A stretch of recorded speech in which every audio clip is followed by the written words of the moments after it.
Hi, welcome back to Eddie's Bad Time Story. This is day 10 of The Next.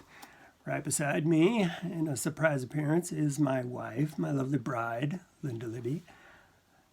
I've kind of hornswaggled her into listening to this chapter because, I wanted to get a real-time reaction from somebody who hasn't heard this story. So let me start reading. This is a Kate chapter, and we'll see how she reacts, if at all. Kate says, I was sitting beside the pond reading when he came out of the house in his bathing suit.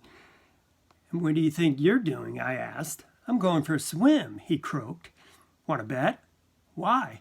Charles, you've still got a cold. Now go inside and put on some clothes. Come on, Kate. Come on, Charles, I imitated his wheezing voice. Behave. Let me have a swim, then I'll behave. No. Yes. No. Yes. No. He started to smile. Yes. I found myself smiling too. Absolutely not. He laughed. Definitely yes. And he tossed his towel on my lap and ran for the water. Don't you dare, I started after him. Charlie, I'm not kidding. You'll never get over that cold. So I'll get pneumonia, he called back over his shoulder. They can cure that. I'll send you to military school, you little beast, I called, chasing him around the pond. Great, I like marching, he called back, outdistancing me.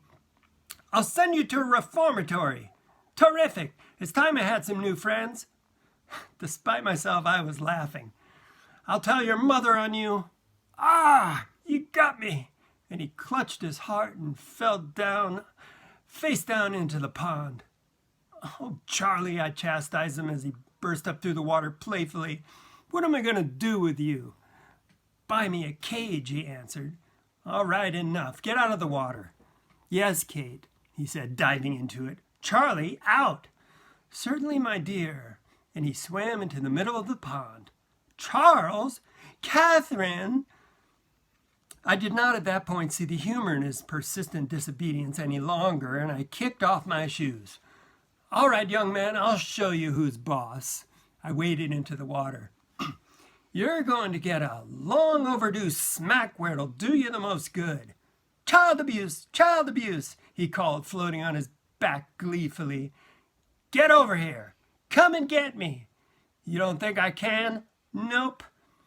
Happily for me, at that moment, the two talents I had seriously cultivated in my youth included swimming, the other one being sex.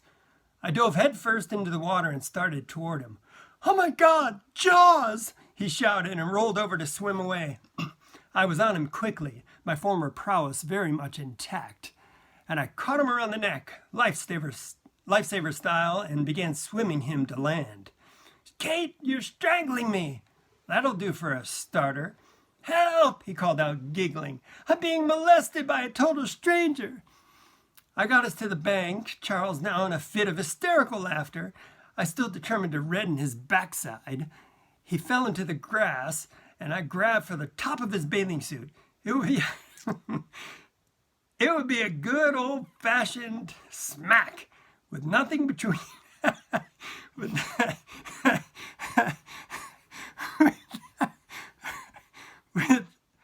nothing between my hand and his cheeks.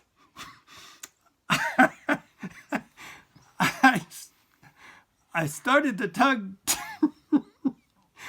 downward on the suit. No, he laughed. Yes, oh yes. He struggled, but I pulled at the suit and in one swift yank had it down around his ankles. My hand went up into the air in preparation. He rolled over on his back to protect himself. And we froze. In a moment, he got up silently, pulled up his swimsuit, and ran for the house. I was still on my knees, hand in the air, stunned by what I had seen. Charles had pubic hair. That'll do it for day 10. Stay tuned next time for more of The Next. Thanks, Linda. Drink up.